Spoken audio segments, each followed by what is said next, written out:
ம். இது தொடர்பாக விசாரணைகள் 2009க்கு முன்னரே, பல ஆண்டுகளுக்கு முன்னரே, அமைதி பேச்சுக்கள் தொடங்க முன்னரே வெளிப்பட்டு சில விசாரணை நடைபெற்ற பொழுது அதுல ஒரு ராணுவ கோர்பரல் ரக அதிகாரி வந்த ஒரு ராணுவ தளபதி சொல்லிவிட்டார்,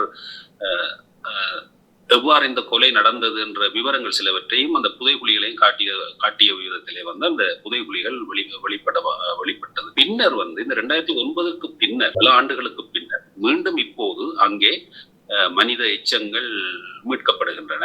இந்த எச்சங்கள் உண்மையிலேயே 95-96 கால பகுதிக்கு தான் உரியவையா, அல்லது அதற்கு பின்னர் 2009 கூட பல பேரை கொண்டு சென்று அவர்கள் கொலை புரிந்தார்கள், அதற்கு பல ஆதாரங்கள் எல்லாம் வெளிவந்திருக்கின்றன. அப்படியான மனித எச்சங்களா என்பது இன்னும் தெரியவில்லை. அது ஒரு குற்றவியல் தடயவியல் ரீதியாகத்தான் அது கண்டுபிடிக்கப்பட வேண்டும்.